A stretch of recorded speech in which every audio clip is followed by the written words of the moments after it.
Hi, everybody, and welcome to the Extraordinary Talk Show. Happy Monday afternoon, and it is your host, Della Hill. As always, if you are checking us out on the radio, live on the radio, because this show is actually recorded live on the radio, I am so grateful to have my radio listeners. I got to tell you, if it weren't for you guys, I wouldn't be here. That's really what this all is about. However, if you're listening on the radio, you're really missing some of the magic. Because I've been told that some of what makes this show so engaging is my facial expressions, my hand motions, and how into it I get. So if you're listening on the radio, I'm so glad to have you. But you might want to check out YouTube or Facebook for the Facebook Live showing to see what it actually looks like when I'm behind this microphone talking. I'm so glad to be here today. And guys, I realize I've been really kind of pushing one certain perspective on you, which is ironic considering that so much of what I'm trying to teach you is to see things from different perspectives. And that means many different perspectives, not just a different perspective. Because really, the more perspectives you can look at your life and the world from, the better understanding you're going to have of where you are and what it means to you and what you should do in the place that you're in. So I want to bring up a different perspective that I haven't talked about much yet. I acknowledge that one of the faults that I have, one of the mistakes that I've made more than once in my life, is that I tend to close my eyes to the negative. And this is something that has benefited me and at times has not benefited me. But I like to focus on the positive so much. I get called Pollyanna. Some of you know what that reference is. But I focus on the positive so much that sometimes it's hard to see the negative even when it's right in front of me. And this is a problem because if you're cleaning your floor, you can't just move your broom all over the place and dust back and forth and hope everything gets swept. You actually need to kind of follow a system and watch the dirt collect. And then as the dirt collects into a pile, you can sweep it up into the dustpan and dump it, right? But if you're not watching, if you're not paying attention to the dirt, you can't clean it up. Sometimes you got to look right at the dirt in order to be able to clean it up. So today's topic, the purpose of our show here today, is I want to talk a little bit about what to do when life sucks.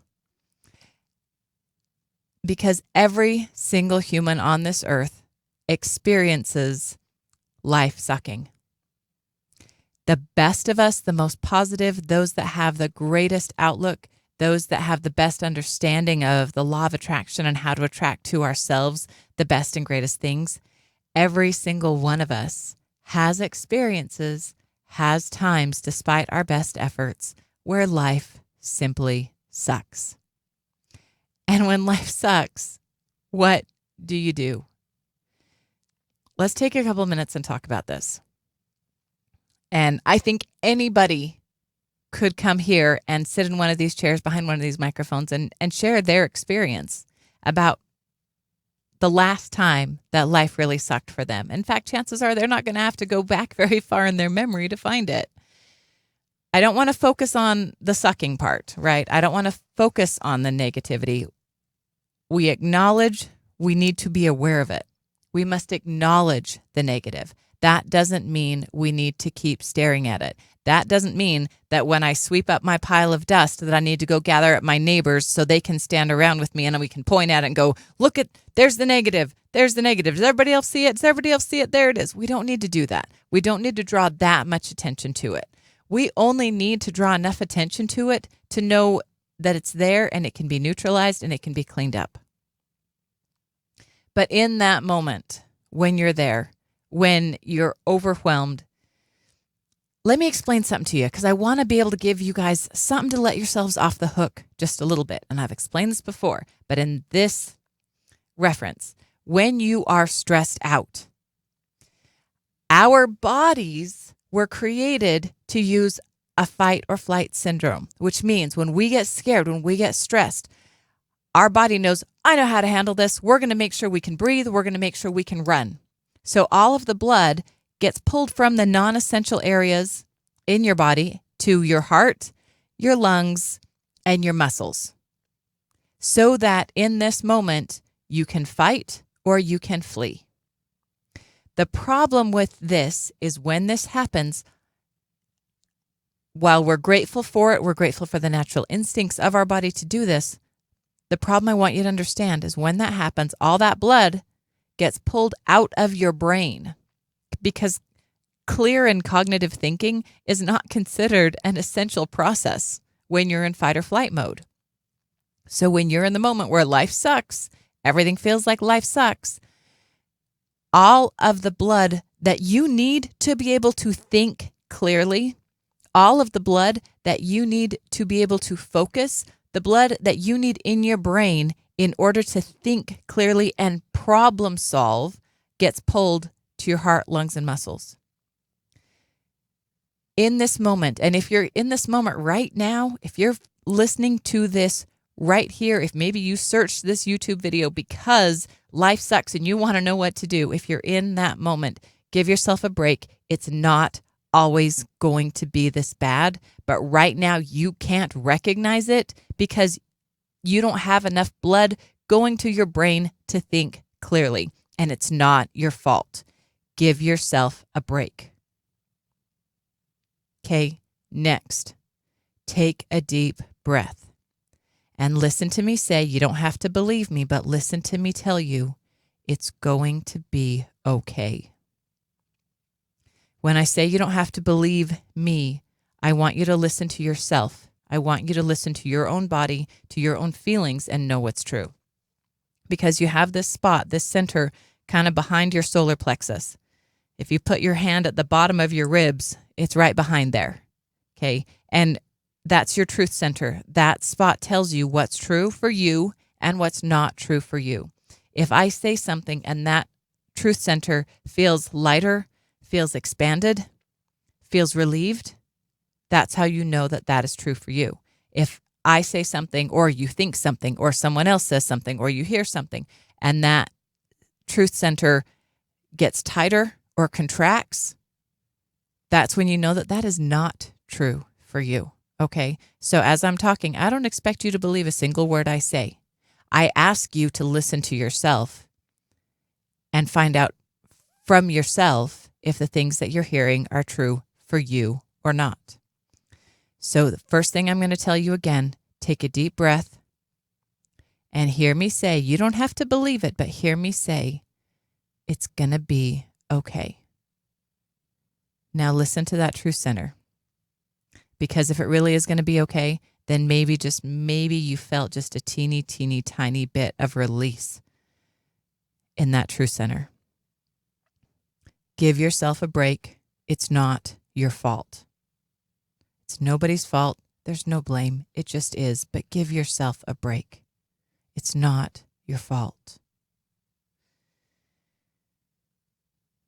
Next, let's talk for a moment about the grand scheme of things.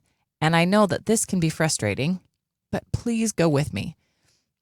In this moment, you have, if you're in this moment where life just really, really, really sucks, you have a pile of things that you might call your problems. And they're all kind of in a pile in front of you. And these problems seem so big. They seem insurmountable. They seem like nothing you could do is ever going to help you get through these problems. I want to remind you about something, and this might seem like an odd thing to think about in this way, but pay attention to that truth center. And if that truth center is getting a little bit lighter, then something I'm talking about matters to you and is something you should pay attention to. On the show before, we have talked about how everything that's solid, any solid thing, even your own body, while it feels so solid and so tangible, is really 99.999999% space. It's really only that the molecules are vibrating so fast that things feel solid, but it's 0.0000001 actual stuff. This is not solid. We just think it is. Your problems, that pile of stuff that you have in front of you, these things that seem insurmountable, are just like, and in some ways even more so, like the solid things that we feel. They feel huge. They feel tremendous. They feel solid. And guys, they feel so real. And yet they are 99.99999999% fake.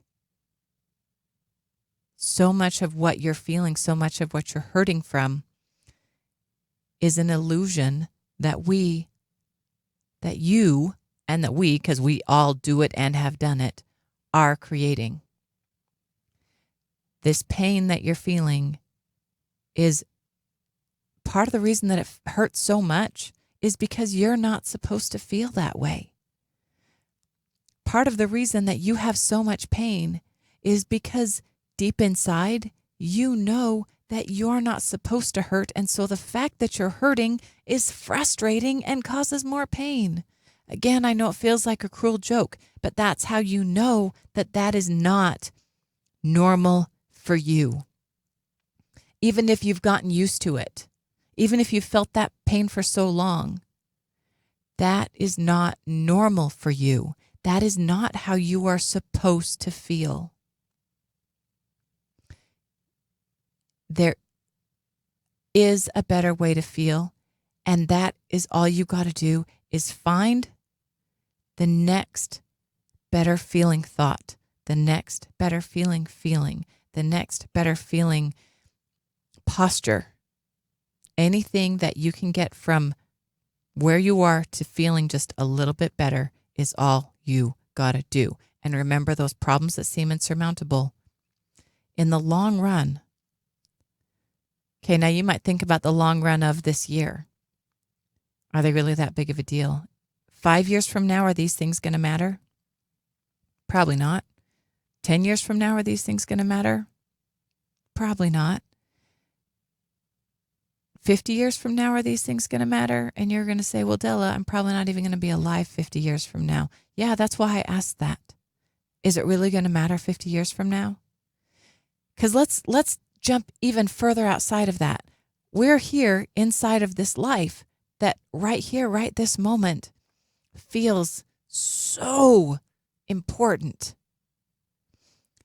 But this life is only one teeny, teeny, tiny stop along the way of our greater existence. You guys know I've worked in labor and delivery and I've worked in hospice. I've seen life come into this world. I've seen life go out of this world, and it's not any different. This life is just a space between two doorways in a really, really, really, really, really long hallway. And you might feel like this space between these two doorways, because it's all you can see, you forget that there's hallways before and after. From the perspective of those hallways, what's happening right here, right now, in the grand scheme of things, isn't that big of a deal. And I'm not trying to take away from you your pain. I'm not trying to disacknowledge what you're feeling. What I'm saying is acknowledge that, feel what you're feeling, and then acknowledge that it only matters. It matters a lot right now. But it really only matters right now. Because by tomorrow or next week or next month, you're going to have gotten blood back into your prefrontal lobe of your brain, and you're going to be able to solve problems, and you're going to be able to think through things in a way that maybe you can't right now. So give yourself a break. Let me remind you, it hurts now. It's going to be okay. Take a deep breath and know, in the grand scheme of things, what feels huge now isn't going to feel so huge. And I want to point something out to you. You've probably heard about how, in order for an arrow to shoot forward, tension must be placed on the string on the bow. In order to shoot an arrow forward, we have to pull the string of the bow back so far that it creates almost a painful tension. In fact, if you hold that on your finger and you don't have a finger guard, it might even hurt your finger from holding that string back so far. And you actually have to have some muscles in order to be able to pull that bow all the way back. This tension, this contrast, this resistance is what is required in order to propel that arrow forward. The more tension you're feeling, the more resistance you're feeling, the stronger the slingshot you are building for yourself. It might feel like this is so insurmountable that you don't know how to get out of it. That's okay. Here's another secret. You don't need to know how to get out of it. Right here, right now, right this minute, you don't need to know how to get out of it. All you got to do is take a deep breath and know it's going to be okay. You don't have to know how it's going to be okay. You just take a deep breath and know it's going to be okay. And I'm going to remind you this. The more resistance you're feeling, the more tension you're feeling, the more you feel like you're going 2 steps forward and being pulled 8 steps back. Wonderful. Because when you feel that, you know really, really well, you know really good and hard how you don't want to feel. And that resistance, that tension that's building that slingshot is creating in you a vast, powerful desire to feel better. Don't you want to feel better? And all of that struggle, all of that tension and resistance, all of that 2 steps forward, 8 steps back is the rubber resistance that as you get pulled back, the more you get pulled, the more tension there is, the more resistance there is, the stronger your slingshot is going to be the moment you are able to let go and slingshot forward. Now, you might make a joke about hoping that you get to slingshot forward before your string snaps. Let me tell you something. Your string cannot snap. You are stronger than you think. You might think if you pull hard enough on that string, it'll snap. It won't, because you are that string and you are stronger than you have any idea. You don't have to believe me. You just have to take a deep breath and know it's going to be okay. Guys, there's one more step. When you're at that moment, this is really, really, really powerful, guys. We've talked about surrender, and I think you can't talk about surrender enough because it's really hard to practice, because the only way to practice it is to be in a place where you're ready to give up. And the better you get at surrender, the sooner you do it. Trust me. But when you're at that place where you feel like you're at the bottom of the barrel, where you feel like there's nowhere to go but up, that's actually a pretty fantastic place to be. You know why? Because there's nowhere to go but up. And it's in this moment, it's in this place, and it's in this time that you acknowledge that you are not enough to do it on your own. That you tried everything you knew how to do, you did everything you had the power to do, and it wasn't enough. And so you can step back and have some peace knowing that all your efforts, everything you've tried, you can stop trying so hard because it doesn't matter. But that doesn't mean that there's no chance. What that means is that now you're ready to accept the help that is there. And where this help comes from, you can define however you desire as your higher power. Some people like to say God, and some people don't like to say God. Some people like to think of them, their greater selves. And let me go with you on a little bit on this, because do you understand that your consciousness is processing up to, we're guessing, about 120 million bits of information per second. But you, little human that you are only aware of 60 to 100 bits of information per second, which means that your greater consciousness is literally 1 million times stronger than your lower human consciousness. You yourself have knowledge, have skills, have abilities, have awareness, have powers that your little human self simply doesn't know what to do with. And when you can step yourself out of the way and ask for your higher self, your greater self, the being as you define him, her, or it, when you ask them to come in and take over because you can't do it anymore, that's what surrender is. And that, my friend, is when the power comes. Because as I said, your own consciousness is 1 million times greater than your lower consciousness. So why not step out of the way and ask for some of that help, right? Because your greater consciousness knows how to handle this. Your greater consciousness knows how to solve this problem. And if you're still feeling like life sucks, I understand. What I want you to do is take a deep breath and know it's going to be okay. And now, all you have to do is feel a little bit better than you do now, and acknowledge, and this is a hard thing to acknowledge, guys, you have the power to choose your thought. And that doesn't mean that you can choose, if you feel really, really crappy, that you can just snap your fingers and choose to feel elated. It's not always that easy. I'm not asking you to do that.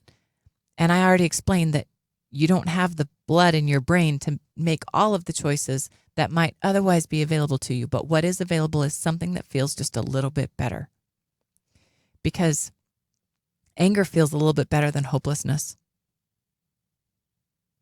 And blame can sometimes feel a little bit better than that. And resentment, even though these aren't your end goal feelings, it might feel a little bit better than what you felt like a minute ago. And slowly, little bit by little bit, you can choose a better feeling thought. And you can move from anger to frustration to closer to neutral. Again, you don't have to be happy yet, but it's a little bit better than you were. A little bit better than you were. And one thing that's really powerful is as you're able to do that, as you are able to reach for and pull yourself up to just a little bit better feeling thought, it does give you an awareness that you do have that power, that you do have that ability to pull your thought one way or the other. And if you have that ability, then you don't have an excuse.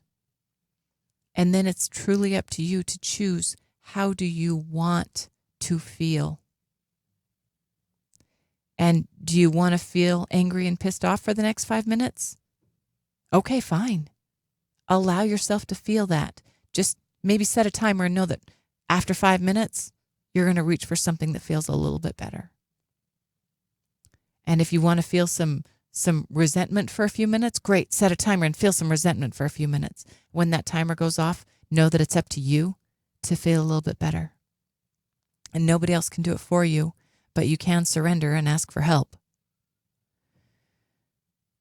There's always, always, always, always, always something to be grateful for.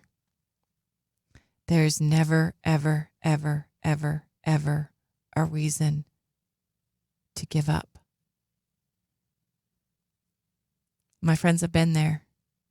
And what I'm telling you is you can do it. Pretty good timing. So that's Della with the Extraordinary Talk Show. Please check us out on YouTube, Spotify, Podbean, and all of the other ways that you can listen to the show. Remember, I love you. I'm here for you. I'm not trying to tell you what to think, but I am trying to get you to think for yourselves.